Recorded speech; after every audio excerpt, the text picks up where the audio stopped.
자, 전도를 하다 보게 되면 가끔 돈이 있어야 예수를 믿지요, 이렇게 말하는 분들을 만나게 됩니다.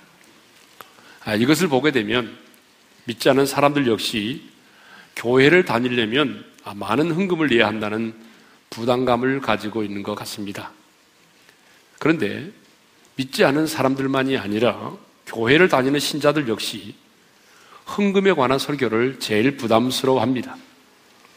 실제로 어떤 교회는요, 은혜보다는 헌금을 지나치게 강조해서 성도들을 실족시키고 교회를 떠나게 하는 경우도 있습니다. 그런데 여러분, 정말 중요한 것은 뭐냐? 헌금이 먼저가 아니라 은혜가 먼저여야 한다는 것입니다. 왜냐하면 하나님의 사랑을 알고 그 구속의 은총을 깨달은 자만이 자원하는 마음으로 헌금을 드릴 수 있기 때문입니다. 그런데 역사적으로 보게 되면요, 교회가 타락할 때는 은혜는 사라지고 헌금의 강요만 있었습니다. 베드로 성당과 같은 그런 어마어마한 건물을 지으면서 재정의 어려움을 겪게 되자 교회는 면죄부를 판매하기 시작을 했고 각종 헌금을 강요하였습니다. 여러분, 이로 인해서 세상의 민심이 교회를 등지기 시작을 했고 종교 개혁의 동기가 되었던 것입니다. 저는 오늘날도 마찬가지라고 생각합니다. 은혜를 말하지 않고 헌금만을 강요하는 것은 타락입니다. 그래서 가끔 교회 보게 되면 임직자를 세울 때 장로가 되려면 얼마를 내고, 여러분 이런 것도 일종의 중세시대 면죄부와 판매와 다를 바가 뭐가 있겠습니까? 헌금보다 은혜가 먼저입니다. 우리 한번 따라서 합시다. 헌금보다 은혜가 먼저이다. 하지만 교회는 성도들에게 재정에 대해서 바르게 가르칠 필요가 있습니다. 왜냐하면 이 재정이라고 하는 것이 우리의 삶과 하나님과의 관계에 아주 중요한 영향을 미치기 때문이죠. 그래서 종교교역자 칼빈은 이런 말을 했습니다. 오늘의 교회 문제는 돈에 대해서 많은 이야기를 하는 것이 문제가 아니라 돈에 대하여 바른 이야기를 하지 않는 것이 문제다라고 말입니다.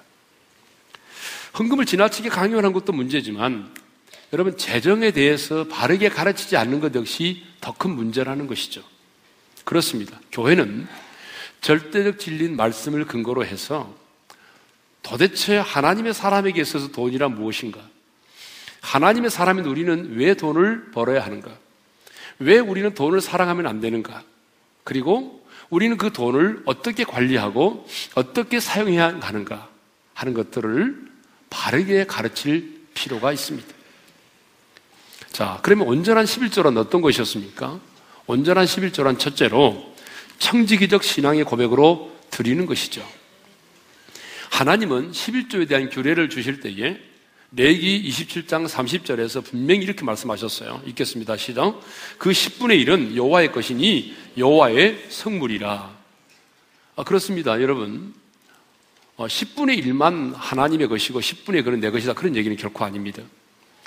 지금 내게 있는 재물이 나의 수고와 나의 노력으로 인하여 얻어졌다 할지라도 그 재물의 원주인은 내가 아니라 바로 하나님이시라는 거죠.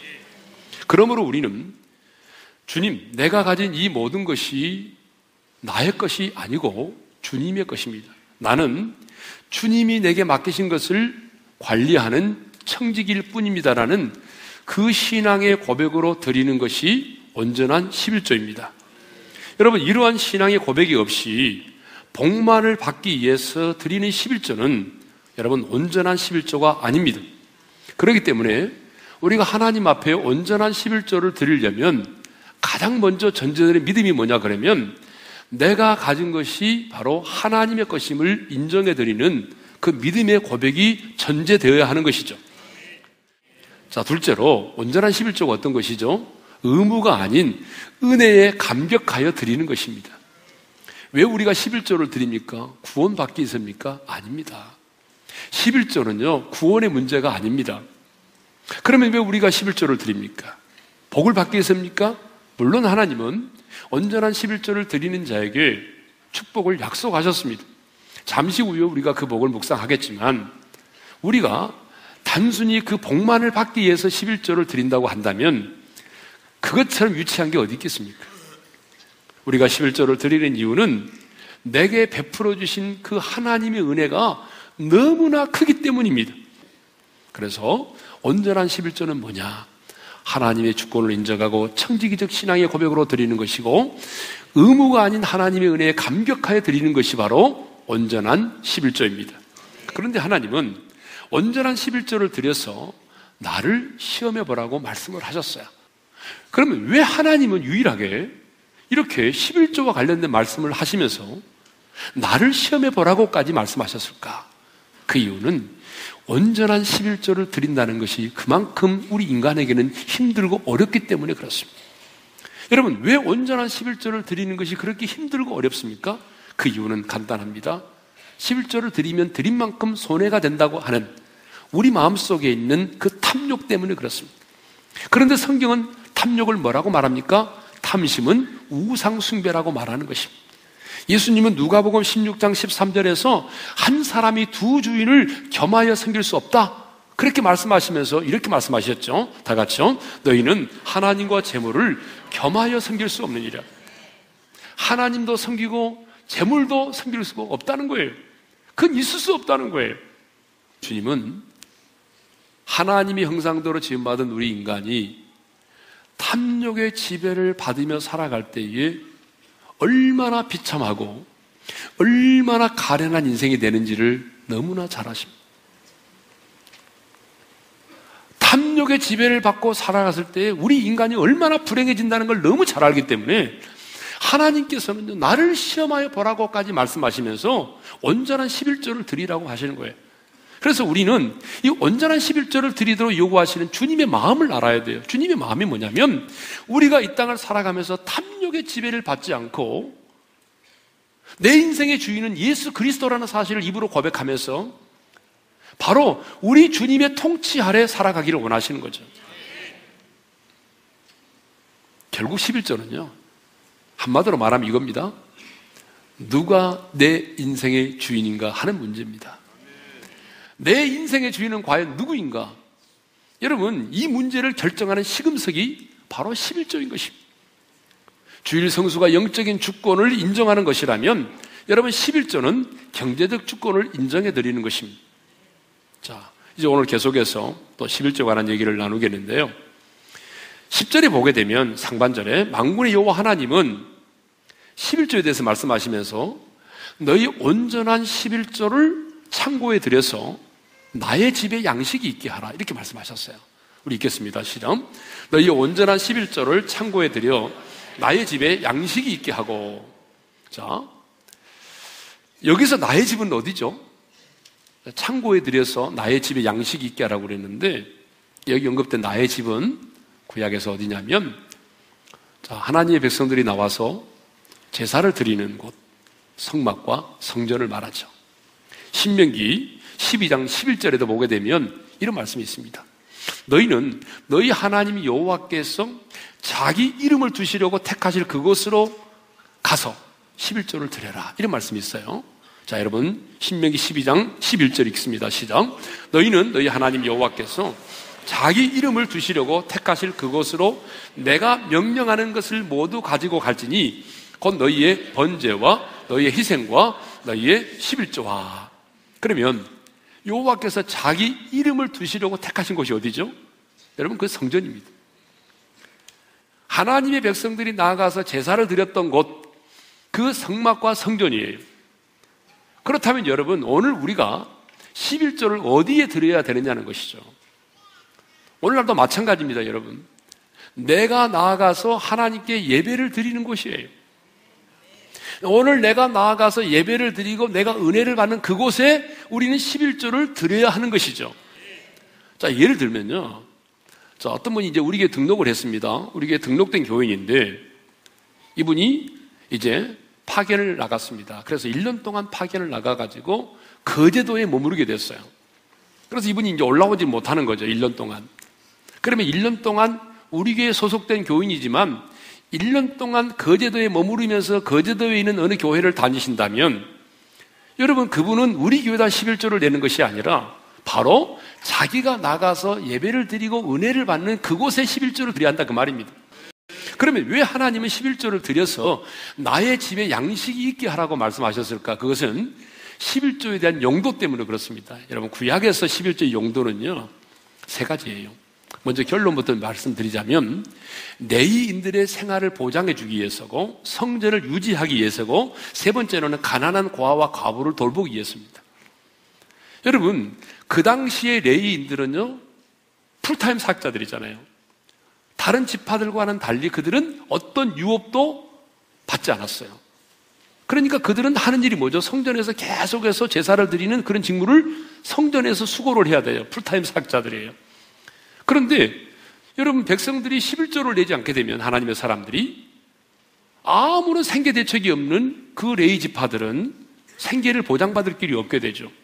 그러면 그들은 성전을 떠날 수밖에 없게 되는 것이고, 성전을 떠나게 되면 성막과 성전이 유지될 수가 없는 거죠. 자, 이렇게 말하면요, 이렇게 말하는 분들이 있어요. 오늘의 교회 안에서 목사, 교육자, 직원들은 구약의 레위 지파가 아니지 않느냐. 맞습니다, 여러분. 오늘 우리 교회 안에서 직원들이라든가 교육자들은 구약의 레위 지파가 아니에요. 그렇게 말하면 안 되는 겁니다. 아닙니다. 그렇지만 업무상 같아요. 무슨 말이냐 그러면 구약의 레위 지파들이 어때요? 어떤 삶의 직장을 갖지 않고 유업을 받지 않고 풀타임으로 하나님의 성전에서 일했던 것처럼 오늘 우리 교육자들과 직원들도 또 다른 직업을 갖지 않고 몸된 교회에서 어때요? 풀타임으로 사역을 합니다. 그렇기 때문에 우리에 드리는 11조가 우리 직원들과 우리 교육자들의 생활비로 지급되는 것은 당연한 거죠. 원리상 맞는 것입니다. 그 다음에 또 11조 용도가 뭐냐 그러면 이 가난한 고아와 과부들을 돌봐주기 위해서였어요. 여러분, 그 당시의 시대는요, 이 복지제도라고 하는 게 없어요. 그래서 국가가 책임져 주지 않죠. 그리고 이 고아와 과부들은요, 정말 누군가가 도와주지 않으면 그 시대는요, 여러분, 정말 굶어 죽을 수밖에 없어요. 이 시스템이 그렇게 돼 있었어요, 그 당시에는. 예? 그렇기 때문에 교회가 그들을 도와주지 않으면, 그들은요, 돌봄이 없으면 여러분 굶어 죽을 수밖에 없는 사람들이 그 시대의 고아와 과부들이었어요. 그래서 하나님은 그 11조를 가지고 그 시대의 가장 가난한 고아와 과부들을 돌볼 수 있도록 했다는 것이죠.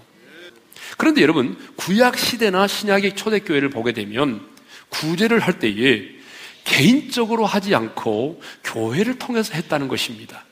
여러분, 우리가 초대교회를 보니까 성도들이 어떻게 했어요? 자기의 소유를 팔아서 교회에다 갖다 바치면 교회가 그 재산을 가지고 어떻게 했어요? 그 당시에 고아와 과부들을 돌보는 일을 했어요. 여러분, 초대교회가 그렇게 했죠? 예. 왜 그러냐? 여러분, 개인적으로 누군가를 이렇게 구제를 하려고 하다 보게 되면 자신도 모르게 자신의 의가 드러나게 돼 있어요. 자신도 모르게 누군가를 도와주면서 상처를 받습니다. 도움을 줬다가 상처받는 경우가 참 많습니다. 도움을 주러 갔다가 시험에 드는 경우들이 많아요. 내가 도움을 주러 가는데 진짜 나보다 더 가난할 줄 알았는데 보니까 우리 집에는 사과가 없는데 그 집에 사과가 있어요. 그러면 시험 드는 거예요. 자, 만군의 여호와 하나님은 온전한 11조를 드리는 자에게 내가 하늘 문을 열고 복을 쌓을 것이 없도록 붙지 아니하나 보라고 말씀하셨어요.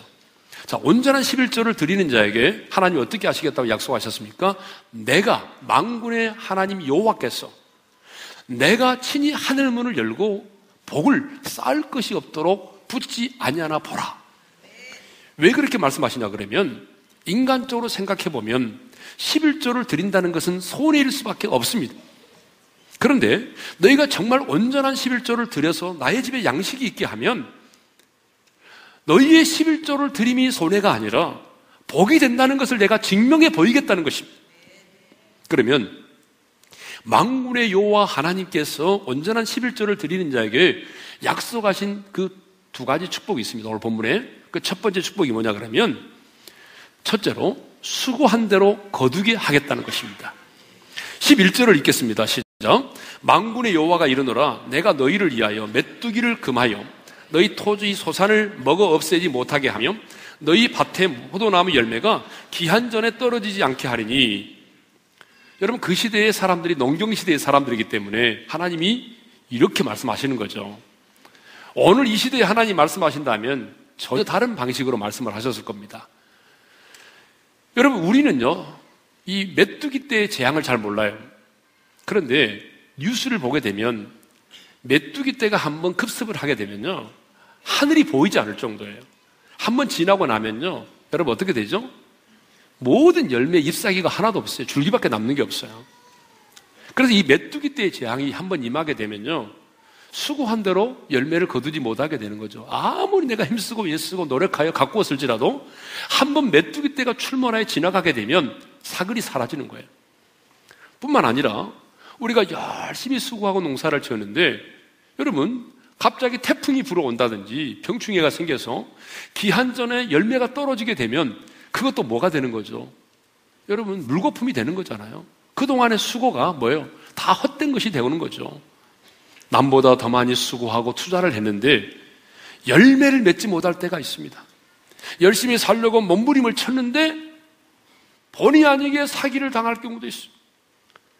여러분, 열심히 살려고 몸부림치는데 교통사고를 당하는 것입니다. 가족 중에 누군가가 병원에 입원할 경우가 생기기도 합니다. 원치 않은 우환질고를 우리가 당할 때가 얼마나 많습니까? 그러다 보면 돈은 버는 것 같은데 결과적으로 보게 되면 남는 것이 없다는 거예요. 장사도 잘 되고 남들이 볼 때는 돈을 잘 버는 것 같은데 결산을 해보게 되면 남는 것이 없어요. 꼭 밑빠진 독에 물을 붓는 것 같아. 그런데 만군의 여호와 하나님께서 약속하십니다. 너희가 온전한 11조를 드려서 나의 집에 양식이 있게 하면 내가 너희가 수고한 대로 열매를 거두게 하겠다. 그러므로 하나님의 사람에게는요, 온전한 11조에 대한 간증이 많아야 됩니다. 아마 지금 우리들 가운데 11조에 대한 간증을 하라고 그러면 여러분, 정말 간증할 사람이 수를 셀 수 없이 많을 것입니다. 우리 하나님이 살아계시고 약속을 지키시는 신실하신 하나님이시기 때문에 온전한 11조를 드림으로 우리가 받은 복은요, 그 수를 헤아릴 수가 없는 거죠. 자, 두 번째로 온전한 11조를 드리는 자에게 하나님이 약속하신 두 번째 축복이 있습니다. 그게 뭐냐면 삶의 터전이 아름다워진다는 거예요. 12절을 상반절을 읽습니다. 시작. 너희 땅이 아름다워짐으로. 예. 자, 여기 땅이 아름다워진다는 말이 무슨 말이냐면요, 땅이 옥토가 된다, 기름진 땅이 된다, 그런 말입니다. 그러니까 그 땅이 나로 인해서 복을 받게 된다, 그런 얘기죠. 여러분, 성경을 보게 되면 재미있는 사실이 있어요. 그게 뭐냐면 땅은요, 그곳에 살고 있는 사람과 밀접한 관련이 있다는 거예요. 그 땅 위에 누가 살고 있느냐, 그 땅에 살고 있는 사람과 그 땅이 여러분 어쩌면 공동 운명체처럼 연결되어 있다는 거예요. 창세기 3장 17절 18절을 읽겠습니다. 다 같이요. 아담에게 이르시되 내가 내 아내의 말을 듣고 내가 내게 먹지 말라 함 나무의 열매를 먹었은즉 땅은 너로 말미암아 저주를 받고 땅이 내게 가시덤불과 엉겅퀴를 낼 것이라. 네, 여기 보게 되면 첫사람 아담과 하와가 타락을 했어요. 선악과를 따먹었다, 그 말이죠. 그런데 그들이 하나님 앞에 선악과를 따먹고 범죄에 타락을 했는데 아담과 하와의 타락은 그들만의 타락으로 끝나는 것이 아니라 그들로 인해서 땅이 저주를 받았다는 거예요. 그래서 그 땅이 가시나무와 엉겅퀴를 내었다는 거죠. 여러분, 하나님의 사람 이삭이 가는 곳마다 땅을 파면 셈의 근원을 만났어요. 그런데 그것을 보고 주변의 사람들이 똑같이 땅을 파는데 셈의 근원을 만나지 못하는 거예요. 그래서 이삭이 파놓은 셈을 그들이 빼앗기 시작을 했어요. 여러분, 그렇게도 기름진 그 땅, 에덴 동산처럼 그렇게 풍성하고 기름진 땅이었던 소돔과 고모라는 어떻게 됐습니까? 그 땅에 살고 있는 사람들이 음란하고 악하니까 의인 10명이었기 때문에 그 땅은 마침내 그렇게 기름진 땅이었지만 하나님의 심판을 받은 저주스러운 땅이 되고 말았어요. 역대하 7장 14절에 이런 말씀이 있습니다. 읽겠습니다. 시작. 내 이름으로 일컫는 내 백성이 그들의 악한 길에서 떠나 스스로 낮추고 기도하여 내 얼굴을 찾으면 내가 하늘에서 듣고 그들의 죄를 사하고 그들의 땅을 고칠지라. 우리 한번 따라서 합시다. 그들의 땅을 고칠지라. 그 땅에 거하는 사람들이 악한 길에서 떠나고 죄를 버리고 겸손히 하나님 얼굴을 기도하여 구하면 하나님께서 그들의 죄를 사하시고 하나님께서 그 땅의 사람들의 죄가 사함을 받으면 하나님이 그 다음에는 어떻게 하신다는 것입니까? 내가 그 땅을 고치리라. 여러분, 그 땅을 고친다는 게 뭐겠습니까? 그 땅의 저주가 떠나간다는 거죠. 그리고 땅이 회복된다는 것입니다. 여러분, 그 땅을 고쳐주신다는 말은 그 땅의 저주가 떠나고 하나님의 은혜와 축복이 임한다는 것입니다. 그러면 언제 하나님이 그 땅을 고치신다고 말씀하고 있습니까? 악한 길에서 떠날 때, 그 땅에 살고 있는 사람들이 악을 버리고 죄를 버리고 그 악한 길에서 떠날 때, 그리고 겸손히 하나님 얼굴을 구할 때 하나님께서 그들의 죄를 사하시면 여러분, 그 땅이 고쳐진다는 거예요. 그래서 그들이 악한 길에서 떠나서 겸손히 하나님 얼굴을 구할 때 하나님이 그들의 죄를 사하시면 그 땅 가운데 어떤 일이 벌어집니까? 그 땅에 부흥이 일어나는 것입니다. 그 땅 가운데 하나님이 주시는 놀라운 평강이 임하는 것이고 하나님의 나라가 임하는 것입니다. 실제로요, 저주받았던 땅이 고침을 받아서 기름진 땅이 된 곳들이 있습니다. 제가 2008년에요 과테말라 집회를 다녀왔어요.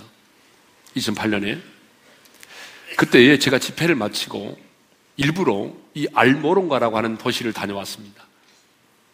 여러분, 이곳은, 이 알모론가라고 하는 도시는요 20여 년 전만 해도요 폭력이 난무하고 부모들은 자녀 교육에 관심도 없고 진짜 가난했던 도시입니다.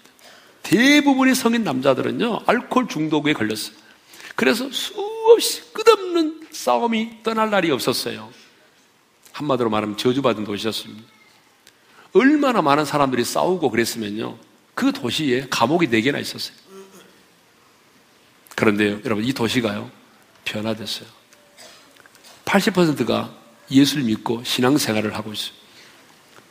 여러분, 10명 중에 8명이 예수님을 영접하고 신앙생활을 하고 있다니. 4개의 감옥이 다 사라졌어요. 왜요? 감옥에 들어갈 사람이 없으니까. 36개의 술집이 있었는데요 여러분, 33개의 술집이 사라졌어요. 왜? 술 먹으러 가는 사람이 없으니까. 지금은 가장 깨끗하고 행복한 도시로 바뀌어졌어요. 뿐만 아니라 땅이 복을 받았어요. 무슨 말이냐? 성경의 말씀이 그대로 된 거예요. 악한 길에서 떠나고 그들이 겸손히 하나님의 얼굴을 구하면 하나님께서 그들의 죄를 사하시고 내가 그 땅을 고치리라. 여러분, 이 땅은요, 이 땅 위에 살고 있는 사람과 밀접한 관련이 맺고 있어요. 여러분, 이 과테말라의 알모론가가 이렇게 변화된 데는요, 이 마리아노 목사의 목숨을 건 중보기도가 있었습니다. 그는 자신의 고향을 더 이상 위험하고 어두운 도시로 남겨둘 수가 없었어요.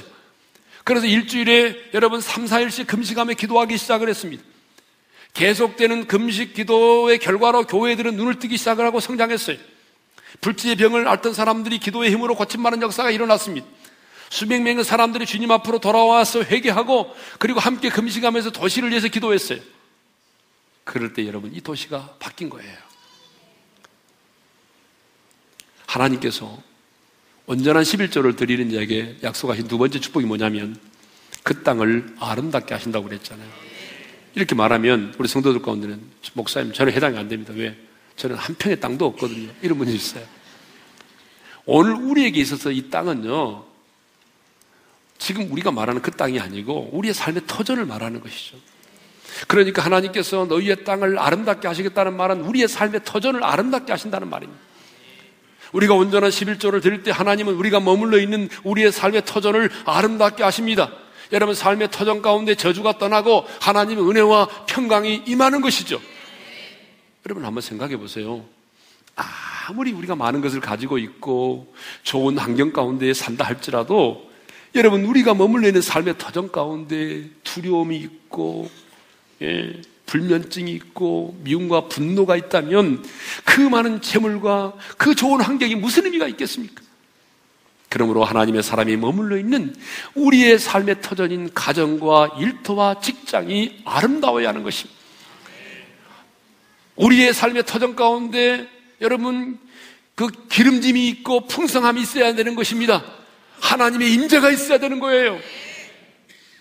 그래서 주변의 모든 사람들이 하늘문을 열고 쌓을 것이 없도록 부어주시는 그 복을 보고 부러워해야 됩니다. 더 나아가 너희를 복되다 라고 입으로 시인할 수 있어야 됩니다. 하나님 그걸 원하시는 거예요. 그래서 12절 하반절에 이렇게 말씀하십니다. 읽겠습니다. 시작. 모든 이방인들이 너희를 복되다 하리라. 만군의 여호와의 말이니라. 이방인들이니까 하나님을 알지 못하는 사람들이잖아요. 하나님을 알지 못하는 내 주변의 사람들이 수고한 대로 열매를 거두게 되고 우리의 삶의 터전이 평화롭고 아름답고 하나님의 임재가 있는 것을 보고 우리를 향해서 뭐라고 말한다고요? 너희를 복되다 하리라. 쉽게 말하면 이렇게 말한다는 것입니다. 당신은 참 복이 많은 사람이네요. 이렇게 말한다는 거죠. 성경을 보게 되면 하나님의 사람은 하나님이 나와 함께 하심을 내 주변의 사람들이 볼 수 있어야 하는 것입니다. 정말 내가 하나님께 속한 사람이고 하나님의 은혜와 축복 가운데 사는 사람이라면 내 주변에 있는 사람들이 나의 모습을 통해서 하나님이 형통케 하심을 볼 수 있어야 하는 것입니다. 요셉이 그랬어요. 창세기 39장 3절을 읽겠습니다. 다 같이요. 그의 주인이 여호와께서 그와 함께 하심을 보며 또 여호와께서 그의 범사에 형통하게 하심을 보았더라. 저는 이 요셉처럼 우리 주변의 사람들이 나의 모습을 통해서 하나님이 나와 함께 하심을 볼 수 있기를 원합니다. 더 나아가 하나님께서 하늘의 문을 열고 우리 가운데 부어주시는 그 놀라운 은혜와 축복을 그들이 함께 볼 수 있기를 원합니다. 더 나아가 그들이 우리를 향해서 당신은 참 복이 많은 사람입니다라고 고백할 수 있는 우리 모두가 되기를 바랍니다.